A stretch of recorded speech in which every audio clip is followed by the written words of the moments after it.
জাহাপনা,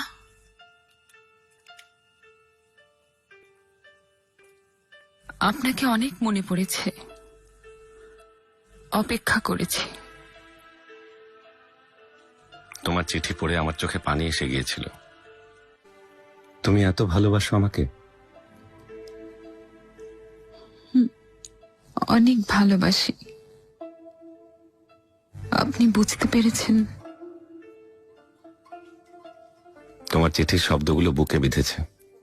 অনেক অন্যায় করেছি আমি তোমার সাথে। শুধু আমার মনের কথাগুলো কাগজে লিখে দিয়েছি। আর কি বা করার ছিল? ভেবেছিলাম আপনাকে হারিয়েছি।